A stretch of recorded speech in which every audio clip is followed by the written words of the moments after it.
bienvenue pour cette gazette qui est déjà au numéro 17.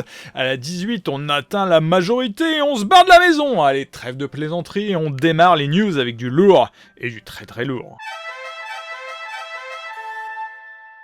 Car oui, on démarre fort dans cette gazette. VTA, le papa de Papy Commando, est juste en train d'adapter Metal Slug sur Mega Drive. Rien que ça. Après Castlevania, c'est donc un autre projet de folie qui apparaît sur la 16 bits de Sega. La question qui brûle les lèvres est: est-ce que ce projet ira jusqu'au bout? Eh bien, seul l'avenir et la motivation de VTA nous le dira.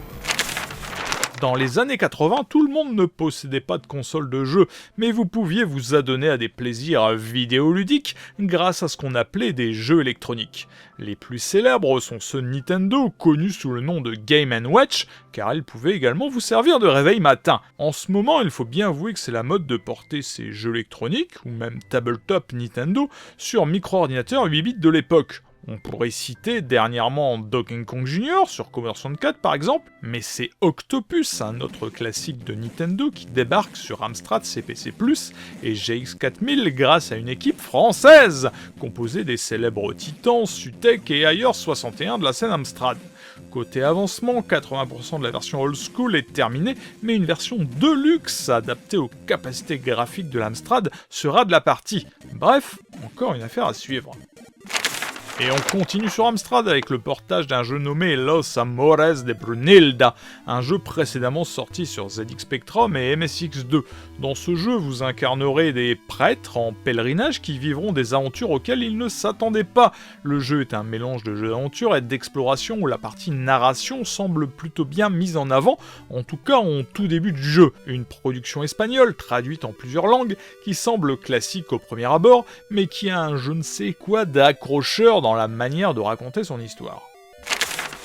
Décidément, il y a recrudescence de Shoot 'em Up sur Mega Drive, et celui-ci, même si nous n'avons que cette vidéo à vous montrer, tape plutôt dans l'œil. D'abord parce qu'on ne pilote pas un vaisseau mais une sorte de chevalier ailé, qui fait un peu penser peut-être à Lord of Thunder sur PC Engine, et ce n'est pas rien, mais qu'en plus dans les images révélées, les sprites sont énormes. Alors y aura-t-il une puce magique dans cette production, ou utilise-t-elle les capacités natives de la machine ? Il faudra encore une fois patienter pour en savoir plus, espérons-le bientôt, même si on a une petite idée de la réponse. On vous avait présenté l'excellent Ninja Guy sur Atari 2600. Sachez que son auteur le porte sur Atari 7800 et que la réalisation semble fantastique. Sous-titré Perilous Island, il devrait devenir une valeur sûre du homebrew sur cette machine, comme son grand frère sur la grande sœur. Côté Gamers vient de lancer un club ColecoVision en anglais pour le moment. Dans le pur esprit des clubs à l'ancienne, il s'agit ici de s'adresser aux fans de la célèbre console en proposant une inscription qui donne droit à un magazine régulier trimestriel, à des réductions sur des jeux et livres, des goodies originaux ainsi qu'un jeu gratuit exclusif.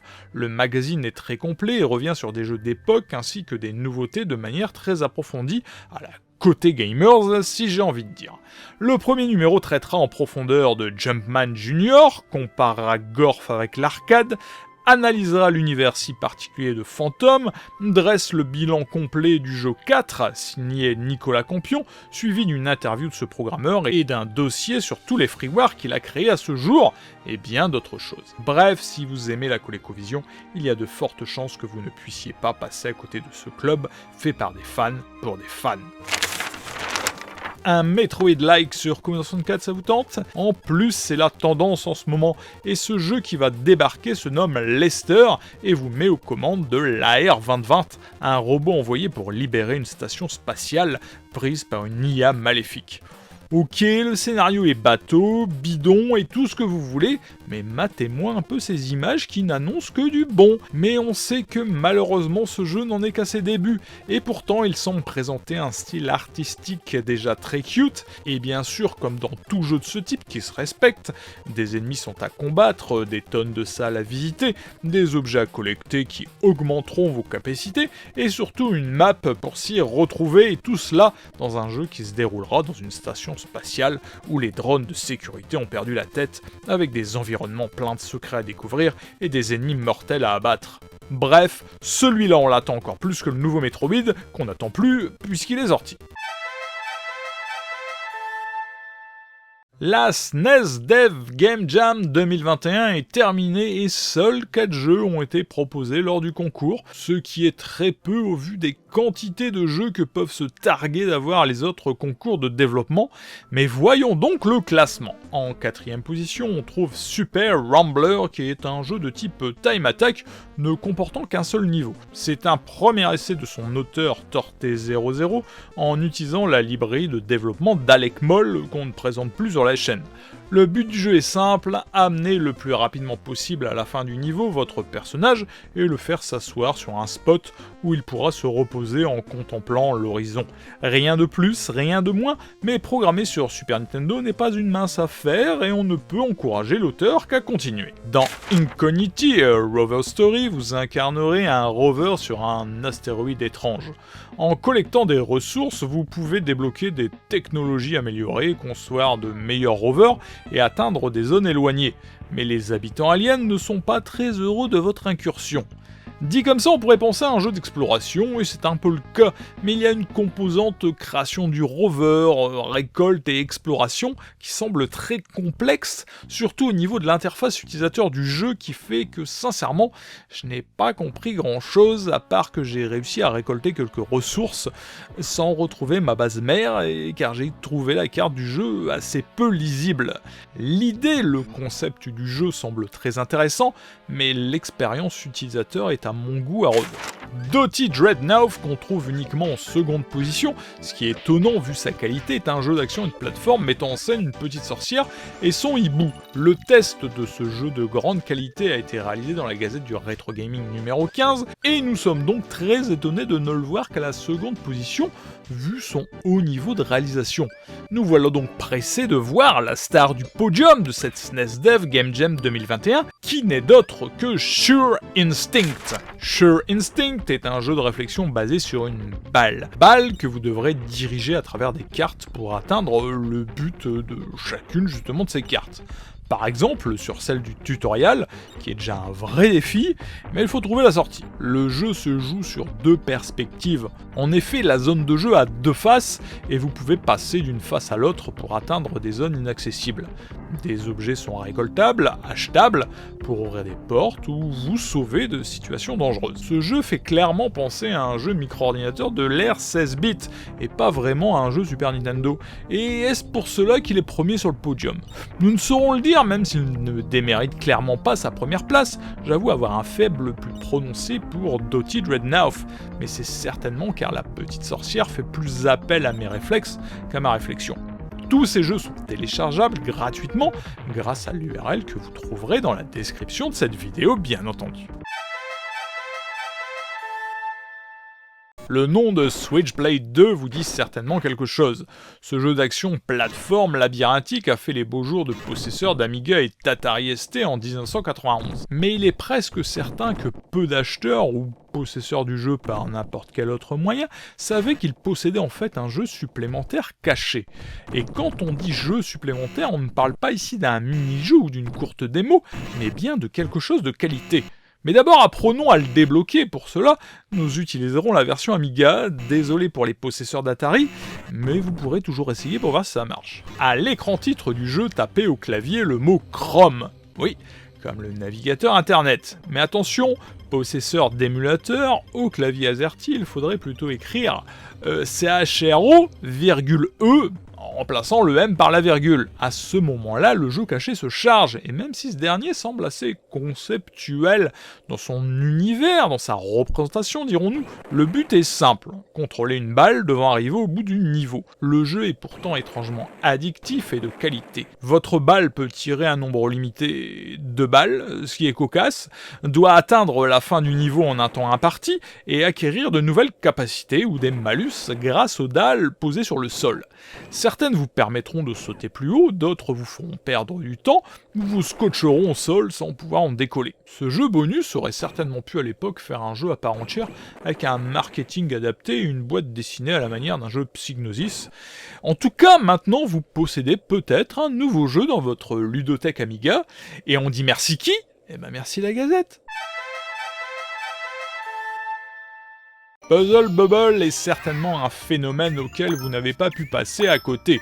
Mais si, ce jeu de Taito se nomme Bust Move en Occident et a été porté sur quasiment toutes les consoles existantes, au moins à partir de l'ère 32 bits. Rappel rapide du but du jeu, il faut faire exploser des bulles colorées à l'écran en lançant d'autres bulles et en formant des grappes d'à minima 3 bulles de même couleur pour que ça pète, et si au passage vous arrivez à en dégrapper un gros paquet, le score augmentera en conséquence. Pas la peine de donner plus d'explications, tout le monde connaît ce jeu sauf les daltoniens, et c'est même pas une blague, j'ai des amis qui hélas n'ont jamais pu profiter pleinement des versions colorées du jeu à cause de cela, et seuls les signes à peine visibles dans les boules leur permettaient un minimum de jouer. Ce jeu sorti en 1994, nos micro-ordinateurs chéris n'ont pas eu la chance de connaître le plaisir de le recevoir.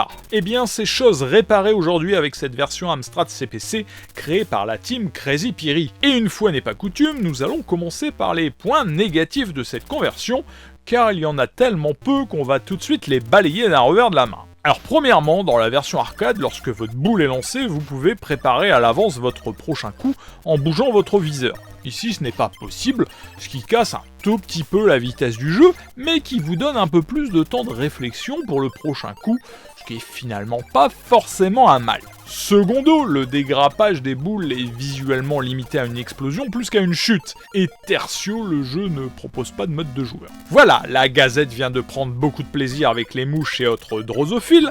Maintenant prenons du plaisir avec le jeu, parce qu'il faut bien avouer que cette conversion en a sous le capot. Oui, le jeu reprend le principe de l'arcade et avec beaucoup de goût. D'abord au niveau des effets visuels. Lorsque l'écran est prêt à s'abaisser, un tremblement du plus bel effet fera son apparition. De plus, chaque niveau de jeu prend pour thématique un jeu de Taito pour illustrer l'écran et bien entendu la musique qui va avec. Alors biberonné au site du Commodore 64, je suis souvent resté de marbre envers les musiques de l'Amstrad. Eh bien pas cette fois-ci.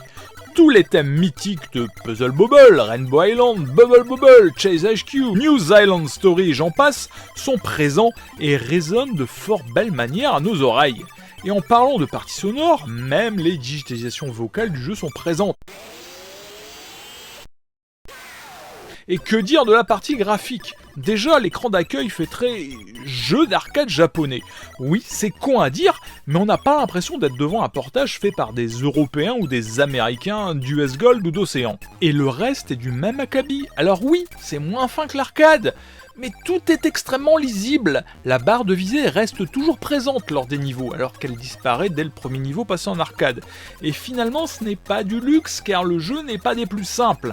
A noter que la version testée est une version preview, avant-première que nous avons eu la chance d'avoir, et que peut-être ces barres disparaîtront à terme avec les autres niveaux, et ça vous le découvrirez avec la version finale. Que dire donc pour conclure ce test ? À part poser la question de quoi n'est pas capable de faire l'Amstrad lorsqu'il est dans de bonnes mains, je ne vois pas trop, parce que l'équipe de Crazy Piri nous offre ici un merveilleux cadeau de presque Noël, avec ce magnifique portage de Puzzle Bobble sur la machine de Monsieur Sucre. Alors jetez-vous dessus et faites-moi péter toutes ces boules fissa. Vous verrez que le challenge est bien au rendez-vous et en plus dans un magnifique écrin de réalisation graphique et musicale. À la Gazette, on reçoit quelquefois spontanément des jeux à tester et certains ont une histoire peu banale. Sacha Darko, créateur de Sacred Line, le visual novel d'horreur typé livre dont vous êtes le héros, devait avoir son jeu édité au format physique par un éditeur qui se vante d'avoir sorti le meilleur beat'em up du monde sur Mega Drive. Hélas pour lui, certaines promesses n'ont pas été tenues, et Sacha tente maintenant de distribuer son jeu au format digital pour Mega Drive. Sa promesse, si vous faites l'acquisition du jeu, est d'avoir votre nom dans la page de démarrage du jeu, et une ROM dédicacée et unique pour vous en somme. Comme expliqué, le jeu prend la forme d'un visual novel d'horreur qui vous met dans la peau d'une détective ayant reçu un appel étrange et qui va se retrouver confrontée aux horreurs d'expériences scientifiques, de sectes et même de mondes parallèles. Impossible d'en dire plus sans spoiler l'histoire, mais sachez que chaque écran de jeu est illustré, que les textes sont abondants et très descriptifs, et qu'un niveau d'anglais correct sera nécessaire pour apprécier le jeu. Chose cocasse, il vous faudra vous procurer des dés pour les combats, comme les livres de l'époque, et le résultat du dé vous donnera l'option à choisir dans certains cas dans les menus. Choix étrange, mais qui finalement ajoute plus d'interactivité à ce visual novel qui pour ma part est un genre totalement inédit sur Mega Drive. Si une ROM dédicacée à votre nom vous intéresse, les liens pour vous procurer ce jeu sont bien entendu dans la description de cette vidéo, mais attention, âme sensible s'abstenir. On termine donc cette gazette sur cette ambiance un peu glauque, même très glauque, mais on espère que la démo qui va suivre vous enlèvera cette chair de poule qui vous transperce. Et en attendant, nous vous donnons rendez-vous pour une prochaine gazette du rétro gaming.